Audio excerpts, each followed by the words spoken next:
When we talk about engagement, really talk about, again, not to get too far into the ethereal, we talk about building a bond, building a connection.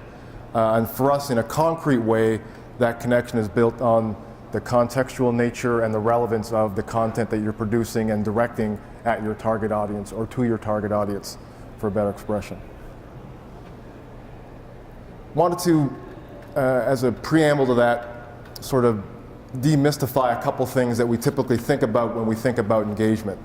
The first of which would be that customers want to have a relationship with our brands. Think about yourselves.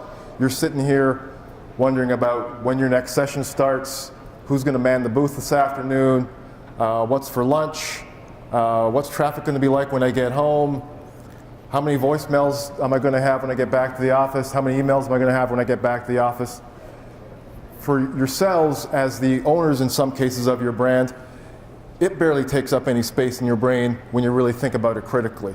So it's not surprising that our prospects and customers have even less space for our brand. So I really want you to start thinking about this notion that it's really not possible for your customers, your prospects, your target audience to have a relationship with your brand.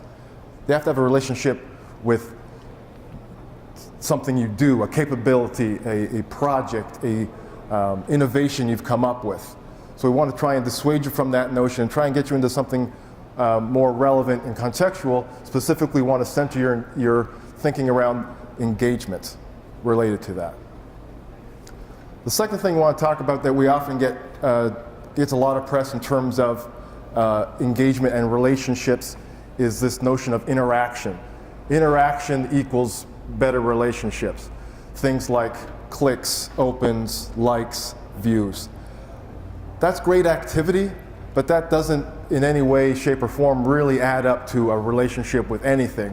You can't have a relationship with an IP address. You can't really have a relationship with an email address.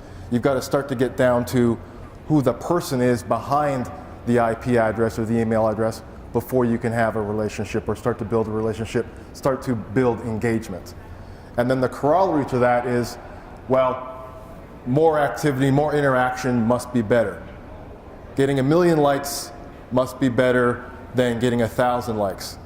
I want to try and start you to get thinking about the fact that given the space you're in as B2B marketers, you don't need to have 1 million people talk to you about projects.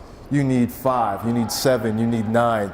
So the numbers that you need in terms of making your business productive aren't necessarily driven by interaction. They're driven by engagement, as we hope to get you to start thinking.